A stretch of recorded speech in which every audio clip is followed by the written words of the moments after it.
श्रीकांत जी नमस्कार, बहुत स्वागत है आपका मेरे शो में। श्रीकांत जी सीधे बात करते हैं, शिवसेना नेता एकनाथ शिंदे ने तो कह दिया है कि उनके मन में कोई भेद नहीं है, हम सब एनडीए का हिस्सा हैं और जो वो फैसला लेंगे उन्हें मंज़ूर होगा। अगर भाजपा के लिए भी फैसला है, तो भी उन्हें मंज़ूर होगा। तो इतना तो तय है कि अब फैसला मोदी-शाह को लेना है, यानी कि जो कुछ भी तय करेंगे, मोदी और शाह तय करेंगे, लेकिन सवाल अभी भी काफ़ी हैं। महाराष्ट्र का सीएम कौन होगा? किसका पलड़ा भारी है? और बैठकें भी चल रही हैं, मुंबई से नागपुर, नागपुर से मुंबई। हम्म। तो क्या है ये सब, किस तरीके से देखते हैं आप? और इसके अलावा आज जो प्रेस कॉन्फ्रेंस की है एकनाथ शिंदे जी ने, हम्म। उसमें तो उन्होंने बिल्कुल साफ-साफ कह दिया है कि बीजेपी को उन्होंने अपनी पूरी कंसेंट दे दी है कि वो व्हाटएवर जो चाहे वो कर लें। कैसा देखते हम्म। हैं? मनविंदर जी, आपको भी नमस्कार, आपके दर्शकों को भी नमस्कार। जय हिंद।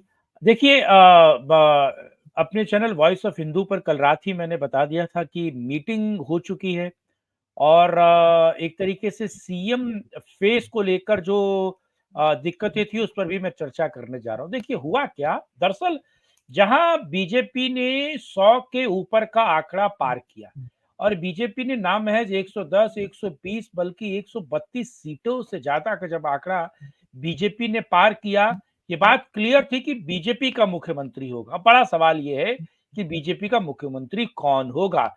क्यों? क्योंकि आप समझिए कि देवेंद्र फडणवीस ने महाराष्ट्र के चुनाव में सबसे पहले काम किया, जो एक तरीके से ओबीसी वर्सेस अपर कास्ट हो रहा था।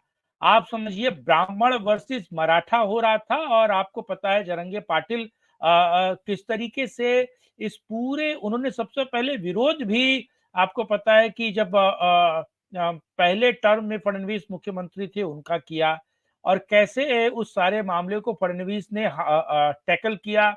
और जब दूसरी बार इन पर लाठियां चली तो वो गृह मंत्री थे, होम मिनिस्ट्री उनके पास थी, पुलिस उनके पास थी। तो देखिए कि पूरे के पूरे चुनाव में देवेंद्र फडणवीस ने एक बहुत बेहतर काम किया। देवेंद्र फडणवीस ने जो फडणवीस जिससे ये पता चलता है कि साहब ब्राह्मण चेहरा या ब्राह्मण वो है, उन्होंने पूरे महाराष्ट्र में उनके समर्थकों ने और बीजेपी ने जो पोस्टर्स लगाए उसमें देवेंद्र फडणवीस नहीं थे, उसमें नाम था देवा भाऊ। देवा भाऊ का मतलब है देवेंद्र फडणवीस का शॉर्ट कर दिया था, भाऊ का मतलब होता बड़ा भाई। और देवेंद्र फडणवीस ने पूरे के पूरे चुनाव में मराठी अस्मिता, एक और चीज ध्यान रखिएगा ये पूरा का पूरा चुनाव मराठा वर्सेस मराठी हुआ है। मराठा वर्सेस मराठी का मतलब है मराठा एक खास तरह की कुछ 32 जातियां, जी, और मराठी का मतलब है जो पूरे महाराष्ट्र में रहता है और मराठी भाषा बोलता है।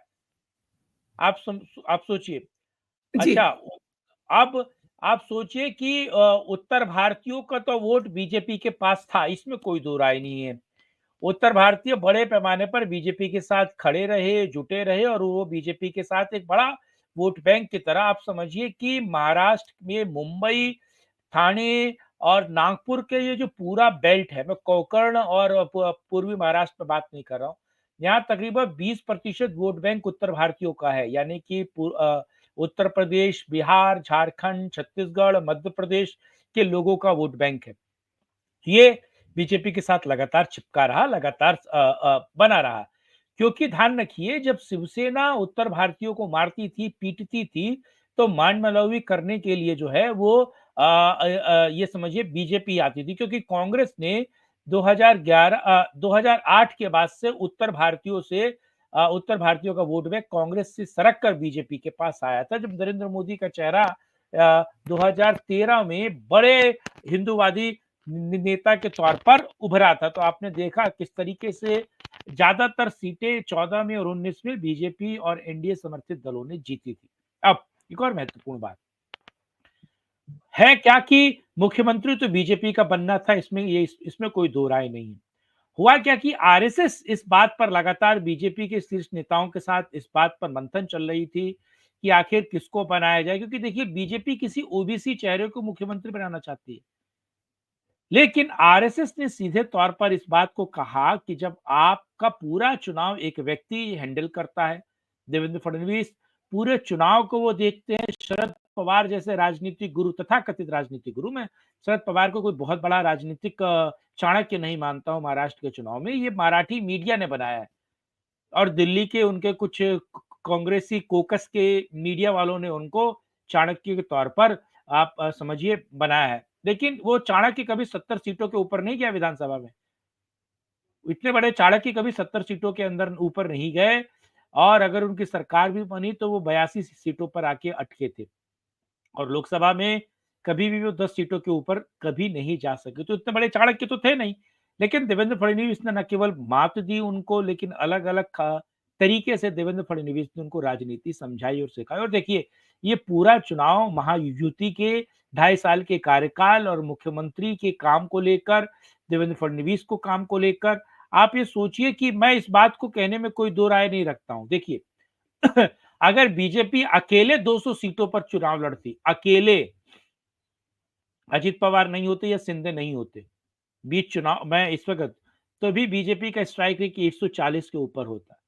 यानी कि पूर्णतः सरकार बनाने को लेकर ठीक थी। देखिए महाराष्ट्र जो है पिछले कुछ दिनों में वो समझ चुका है कि जब आप ऐसा जनादेश देते हैं जो पूरी तरीके से किसी एक पार्टी और दूसरी पार्टी और 4 पार्टियों को मिलाकर बनने वाला जनादेश दे रहे हैं, तो उसको लेकर भविष्य में दिक्कतें हैं क्योंकि सीएम बदलना हो, भ्रष्टाचार हो, ज़ाहिर-सी बात है जब आप बैसाखियों पर खड़ी हुई सरकार देते हैं तो हर एक बैसाखी अपनी मजबूती को नापने के लिए, देखने के लिए, दूसरों को अपने अंदर मिलाने के लिए और किस तरीके से अपनी पार्टी खड़ी की जा सके, ऐसा भ्रष्टाचार बड़े पैमाने पर करेगी और जो हुआ, ठीक?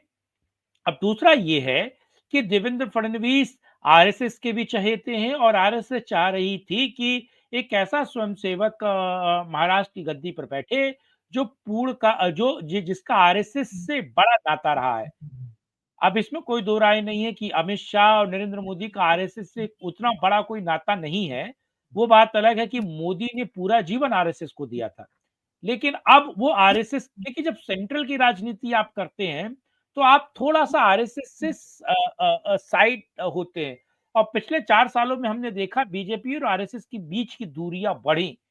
बीजेपी और आरएसएस समानांतर रेल की 2 पटरियां हैं जो एक साथ चलती हैं। एक दूसरे की पूरक हैं, लेकिन एक दूसरे से अलग रहती हैं। आप ये समझिए। तो देवेंद्र फडणवीस को आरएसएस ने आगे किया और आरएसएस ने सीधे तौर पर दिल्ली के नेताओं को कह दिया कि आप ये बिहार वाला खेल यहाँ पे ना करें। आप अलग-अलग राज्यों का 2.5 साल वाला खेल ना करें। मुख्यमंत्री तो देवेंद्र फडणवीस बनेंगे और देवेंद्र फडणवीस को अगर आपको मुख्यमंत्री नहीं बनाना है, तो उन्हें बीजेपी का अध्यक्ष बनाइए। लेकिन दूसरा महत्वपूर्ण, अगर बीजेपी देवेंद्र फडणवीस को बीजेपी का अध्यक्ष बनाना चाहती थी नड्डा जी के उसमें, और नड्डा जी मुझे लगता है कि बीजेपी के कार्यकाल में सबसे वाहियात और थर्ड क्लास अध्यक्ष बने। सॉरी टू से। क्यों? नड्डा जी ने पार्टी की इतनी बुरी हालत की है, तमाम मीटिंग्स नड्डा जी अपने घर पे लेते हैं। पार्टी के कार्यालय में नहीं लेते हैं, अपने घर पे लेते हैं और उनका देखा-देखी जितने भी उनके नीचे के मंत्री हैं पार्टी के, वो भी ज़्यादातर मीटिंग्स जो हैं वो अपने घर पर या ऑनलाइन ले रहे हैं। यानी कि जिस बात को अमित शाह ने आरंभ किया था, वो सारी मीटिंग्स पार्टी कार्यालय में लेते थे। कोई भी एक मीटिंग उन्होंने अपने घर पे नहीं ली, जो पार्टी के अध्यक्ष थे। तो नड्डा जी ने उस परिपाटी को बदल दिया और उसके बाद आपको पता है कि पूरा का पूरा कैडर कितना सुस्त हो जाता है। तो आरएस ने सीधे-साधे कह दिया साहब कि मुख्यमंत्री अगर कोई बनेगा और मुख्यमंत्री का अगर कोई चेहरा होगा, तो वो केवल और केवल आप समझिए कि देवेंद्र फडणवीस यानी कि देवा भाऊ होंगे और देवा भाऊ को मुख्यमंत्री के तौर पर आप समझिए कि ये मोहर लग चुकी है। दिल्ली इसलिए बुलाया गया कि दिल्ली आकर ये डिसाइड होगा कि मंत्रालय, क्योंकि देखिए शिंदे के एक पुत्र है जिनका नाम है श्रीकांत शिंदे। श्रीकांत शिंदे दूसरी बार के मेंबर ऑफ पार्लियामेंट हैं और देखिए देवेंद्र फडणवीस जैसा दिल नहीं होगा किसी के पास, आप समझिए। ऑब्वियसली, हाँ, ऑब्वियसली। मुख्यमंत्री बनने के बाद उप मुख्यमंत्री पार्टी के कहने पर, पार्टी के शीर्ष नेताओं दिल्ली के कहने पर, आरएसएस के मौन समर्थन के बाद वो डिप्टी सीएम बने क्योंकि वो चाहते थे सरकार पे उनका एक तरीके से हाथ रहे। सरकार को बेहतर तरीके से चला सके, सरकार को बेहतर तरीके से इंटरनल चीज़ों को वो समझ सके। ये देवेंद्र फडणवीस इसीलिए डिप्टी सीएम बने। लेकिन शिंदे को लेकिन अपनी लेकिन हाँ, अब एकनाथ शिंदे डिप्टी सीएम नहीं बनेंगे। क्योंकि शिंदे को अपनी इमेज प्यारी है ना। जी, जी। शिंदे को अपनी इमेज प्यारी है, क्योंकि जी। शिंदे पार्टी के सर्वे सर्वा है, आप समझिए। देवेंद्र फडणवीस पार्टी के सर्वे सर्वा नहीं है।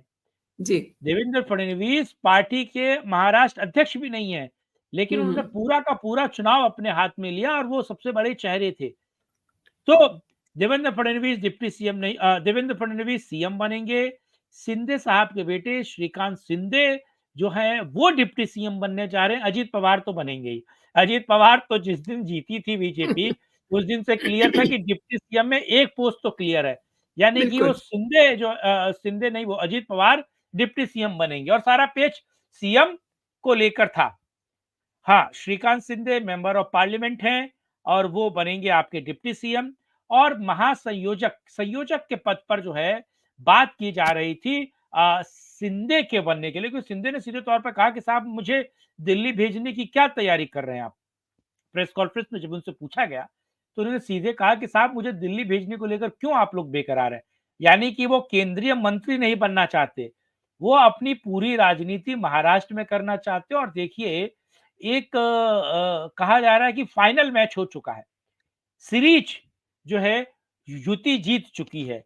लेकिन एक एग्ज़ैक्टली। हाँ, हाँ, पूरा वनडे और टी20 और टेस्ट की सीरीज युति जीत चुकी है। बस एक छोटा-सा एक फ्रेंडली मैच बचा हुआ है। वो फ्रेंडली मैच है मुंबई नगर निगम के चुनाव। क्योंकि मुंबई नगर निगम के चुनाव को अगर शिंदे पूरी तरीके से बीजेपी के साथ मिलकर जीत लेते हैं तो समझिए उद्धव पार्टी खत्म हो जाएगी, क्योंकि उनके लिए सर्वाइव करने का एक ही बड़ा अब एक तरीके से स्रोत बचा है, वो है मुंबई नगर निगम के चुनाव। और अगर मुंबई नगर निगम के चुनाव उनके हाथ से शिंदे छीन लेते हैं, बीजेपी छीन लेती है, तो उनके लिए अब बचने का कोई रास्ता नहीं होगा। क्योंकि शरद पवार के तमाम आप सोचिए सप्लाई, करेंसी और उनकी पार्टी को जिंदा रखने वाले जो शुगर बेल्ट के लिए और सहकारिता बेल्ट के लिए जो भी उनके पास सोर्सेस थे, रिसोर्सेस थे, उसे स्टार्टिंग के 5 साल और बाद के 2.5 सालों में देवेंद्र फडणवीस और अमित शाह ने बिल्कुल पाइपलाइन बंद कर दिया। यहाँ नरेंद्र मोदी कहते रहे कि हमारे नेता और मैंने राजनीति शरद पवार से सीखी है, और उधर वो मेरे राजनीतिक गुरु हैं, उधर शरद पवार क्या राजनीतिक फंडिंग, पॉलिटिकल फंडिंग, पैसे की फंडिंग जो है वो देवा भाऊ और हमेशा लगातार बंद करते रहे। सहकारिता सीधे तौर पे अमित शाह के हाथ में आ गई और शुगर बेल्ट की जितनी फंडिंग थी वो देवेंद्र फडणवीस ने बंद कर दी। अब कांग्रेस में सरफुटूवल है। और मैं बताऊं, सीएम तो क्लियर कट था। अब थोड़े मंत्रालय को लेकर दिक्कत है, जिस मंत्रालय को लेकर कल आपको पता है कि तीनों नेता जो है वो दिल्ली आएंगे, बीजेपी जी। के शीर्ष नेताओं से मीटिंग होगी। शीर्ष नेताओं का मतलब है कि अमित शाह से मीटिंग होगी, नड्डा साहब उसमें डमी की तरह बैठे रहेंगे, उनका काम भी डमी की तरह बैठना ही है। बाद में जो डिसाइड होगा फिर वो फूलमाला गुलदस्ता लेकर नरेंद्र मोदी से मिलेंगे। और आज सिंधे ग्रुप के जितने भी आप समझिए कि मेंबर ऑफ पार्लियामेंट है वो मोदी और अमित शाह से मिल चुके हैं, बातचीत हो चुकी थी। देखिए पटकथा पहले ही लिखी जा चुकी है। सारी समस्या इस बात को लेकर थी कि आखिर मंत्रालय किसको मिलेगा, क्या मिलेगा, क्योंकि मैं 2-3 दिन पहले ही इस बात को मतलब जो सूत्र बता रहे थे वो क्लियर कट था कि मुख्यमंत्री का चेहरा क्लियर है, सिंधे साइडलाइन जाएंगे नेपथ्य में। क्योंकि देखिए 132 है बीजेपी के पास और समर्थित 9 अलग-अलग हैं। 9 अलग-अलग छोटी पार्टियों ने समर्थन कर दिया है। तो आप बहुमत से कितना दूर है, 4-5। और अगर अजीत को दिक्कत नहीं थी, अजीत ने कहा था कि शिंदे की जगह फडणवीस बने, मुझे कोई दिक्कत नहीं, मेरा डिप्टी सीएम का पद है। उन्होंने कहा कि मैं ज्यादा सपने नहीं देखता, औकात से बाहर के सपने नहीं देखता। उनको भी पता है कि वो इस ताकत में नहीं है कि वो खुद डिसाइड कर पाए कि क्या बनना है क्या नहीं बनना है। लेकिन एक बात क्लियर है कि पूरा का पूरा पटापेच आज जब हुआ, जब शिंदे ने भी सरेंडर कर दिया, तो ये चीज़ें क्लियर हो गई कि अब आरएसएस का ही कोई व्यक्ति सीएम बनेगा। नरेंद्र मोदी, अमित शाह ओबीसी चेहरा चाह रहे थे, लेकिन देवा भाऊ वापस सीएम बने और देवा भाऊ का सीएम बनने का मतलब आप समझती हैं, शरद पवार के लिए कितनी दिक्कत है। और एक और चीज़ है, मीडिया इस बात को लेकर गफलत में थी, बीजेपी इस बात को लेकर गफलत में थी, या तमाम लोग इस बात को लेकर गफलत में थे। बहुत सारे लोग इस बात को जानते भी थे। लेकिन उद्धव ठाकरे जिस दिन हारे उस दिन से वो कह रहे थे, वो चाहते थे कि बीजेपी का सीएम बने। उन्होंने ही बोला था सबसे पहले कि वो जानते हैं कि बीजेपी का ही सीएम बनेगा और बीजेपी को अपना सीएम बनाएंगे। क्योंकि देखिए, और दूसरा ये कि बीजेपी अपना सीएम नहीं बनाती है तो 132 सीटें जीतने वाले व्यक्ति 132 सीटें निकल कर आई है ना आपकी, तो 132 सीटें यूं ही नहीं आती हैं। और अगर आप सीएम नहीं बनाएंगे तो आप सोचिए पार्टी के अंदर कितनी निराशा का भाव आएगा। वो जो पार्टी के लोग हैं, जो पार्टी के कार्यकर्ता हैं, जो विधायक हैं, उनके मन में क्या चलेगा, बड़ा सवाल ये है। इसीलिए शिंदे नेपथ्य में गए और सीएम बनना फडणवीस का तय है। सही कह रहे हैं। अच्छा, आपने थोड़ा-सा टच किया इकोसिस्टम जो है बिल्कुल सदमे में है और लोगों को शायद ये लग रहा था कि महायुति में तो सीएम पद को लेकर के झगड़े होंगे, टंटे होंगे। अब उनके दिल पर क्या गुज़र रही होगी क्योंकि वो लोग जो बेगानी शादी में अब्दुल्ला बने हुए जा रहे थे। अब्दुल बने जा रहे थे, अब्दुल्ला पुराना शब्द है, अब्दुल अब्दुल है वो, क्योंकि अब्दुल की बड़ी बात करते हैं ना, मेरा जी, अब्दुल जी। तुम्हारा अब्दुल। तो देखिए इसमें कोई दो राय नहीं है, मेल्ट डाउन लगातार जारी है और इनका मेल्ट डाउन स्टार्ट हुआ है हरियाणा के चुनाव से। हरियाणा में मेल्ट डाउन स्टार्ट हुआ, उसके बाद उन्होंने कहा साहब ये क्या हो गया, उधर सबका चाचा ट्रंप जीत गया और ट्रंप के जीतने के बाद वो सारी चीजें सीआईए का हेड और तमाम तरह की चीजें भारतवंशी वहां पहुंचे।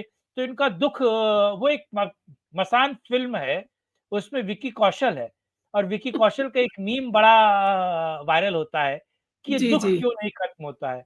और वो दुख में जो है जैसे कोड़ में खाज जो है वो महाराष्ट्र का चुनाव, और महाराष्ट्र में जितनी बेहतर तरीके से बीजेपी ने सारा कुछ किया, अब ये दुख में है, बड़ी दिक्कत में है, बड़ी गफलत में है। अब इनका सवाल ये है, अब देखिए इनके थंबनेल देखिएगा।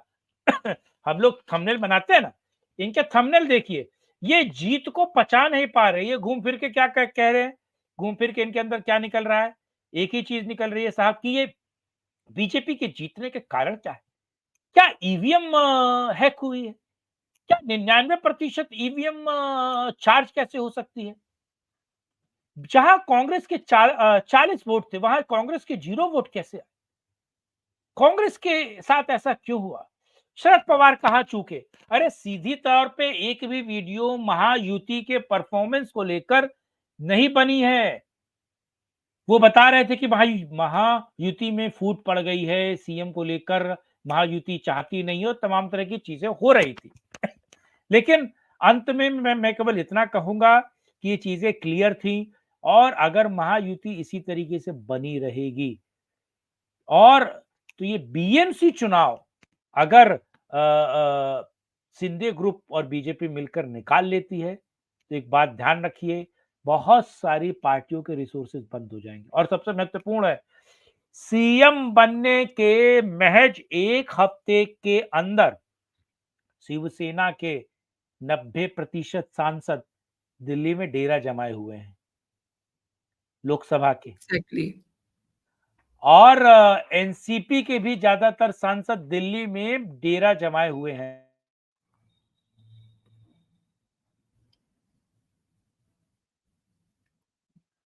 एक चीज़ और जानना चाहती हूँ, श्रीकांत जी, इस समय इतनी ज़बरदस्त जीत देख कर के ईवीएम में बहुत सारे लकूने लगाए जा रहे हैं, मल्लिकार्जुन खड़गे के द्वारा भी, राहुल गांधी के द्वारा भी।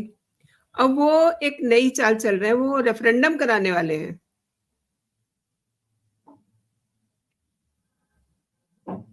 रेफरेंडम, अच्छा कांग्रेस कह रही है कि वो चुनाव नहीं लड़ेगी, कांग्रेस कह रही है कि वो चुनाव नहीं लड़ेगी और वो ईवीएम के हिसाब से चुनाव नहीं मानेगी, जी। वो हर जगह नहीं मानेगी। तो ये तो बढ़िया है ना देश के लोकतंत्र के लिए। छोटी पार्टियां जो छोटे छत्रप है उनके लिए पूरा का पूरा गेम या बैटर फील्ड खाली है ना। और आप समझिए कि अगर वो नहीं लड़ेंगे तो बीएसपी लड़ेगी। राजस्थान में बीएसपी एक बड़ा फेस है। हनुमान बेनीवाल की पार्टी लड़ेगी, छोटे छत्रप लड़ेंगे। बिहार में ठीक है, आरजेडी के लिए पूरा फ्री फील्ड हो जाएगा। उत्तर प्रदेश में समाजवादी लड़ेगी, तो अच्छा है ना ये। और दूसरा है कि आप समझिए पी चिदम्बरम के बेटे जी, कार्ति चिदम्बरम ने कहा है, कार्ति चिदम्बरम का एक वीडियो बड़ा वायरल हुआ था, एक फोटो, जिसमें जी, उनकी कार के बाहर, कार के आगे जो है 12 चुनाव चिन्ह लगे हुए थे कार जी, के बाहर, जब उन्होंने चुनाव लड़ा था। जी, 19 जी। में हार गए थे वो 24 में जीते थे। कार्ति चिदम्बरम कह रहे हैं कि पार्टी को सोचना चाहिए, हार का ठीकरा ईवीएम पे फोड़ना ठीक नहीं है। इस पर बात होनी चाहिए कि आखिर आप क्यों हारे। तो मेल्टडाउन लगातार जारी है और ये मेल्टडाउन यूं ही मुझे लगता है कि लगातार जारी रहेगा। हार पर मंथन होना चाहिए, हार का ठीकरा नहीं फोड़ना चाहिए। आप सही कह रहे हैं, ये खुद को चेक नहीं कर रहे हैं, खुद को करेक्ट नहीं कर रहे हैं और लगातार जो है देखिए कभी वो संविधान की बात करते हैं, लेकिन अगर संविधान को भी देखें तो शायद हमने कल भी बात की थी इस पे, किस तरीके से इन्होंने प्रथम जो नागरिक हैं, राष्ट्रपति द्रौपदी मुर्मू, उनको पीठ दिखाई, वैसे ये ढोल पीटते हैं संविधान का और अब ये ले दे करके end of the day EVM को कोस रहे हैं। खिसियानी बिल्ली खंबा नोचे, करेगी क्या खिसियानी बिल्ली? रास्ता क्या है, उपाय क्या है? क्योंकि आप जीतने से तो रहे, ये बात भूल जाइए कि आप जीतने गए, जीतने से तो आप रहे, जीतेंगे आप है नहीं। आपकी तैयारियां जीतने को लेकर है नहीं। नाना पटोले अपना चुनाव हारते हारते बचे, नाना पटोले, आप ये सोचिए। और दूसरा ये देखिए, गफलत जो ये फैला उन्होंने 24 में फैलाई, और आरएसएस के लोग सड़क पर मौजूद नहीं थे गफलत को ठीक करने के लिए। आपको पता, आरएसएस एक रात में पूरा चुनाव बदल देता है। 2-2 हजार अगर वोट माइनस और प्लस हो रहे हैं, इधर से उधर जा रहे हैं, तो बहुत बड़ी चीज होती है। तो ये तो, और देखिए राहुल गांधी तो पुराने पीठ दिखाने वाले हैं। 2014 में एलओओ के लू के ओपोजिशन, उससे उन्होंने पीठ दिखाई, उन्होंने अमेठी से पीठ दिखाई 19 में। वो हर जगह से पीठ दिखा के भागते, उनका काम ही वही है। सीरियस पॉलिटिशियन जो है वो चुनाव लड़ता है, और ऐसे मजाकिया पॉलिटिशियन जो है वो, आप समझ सकते हैं, पीठ ही दिखाते हैं।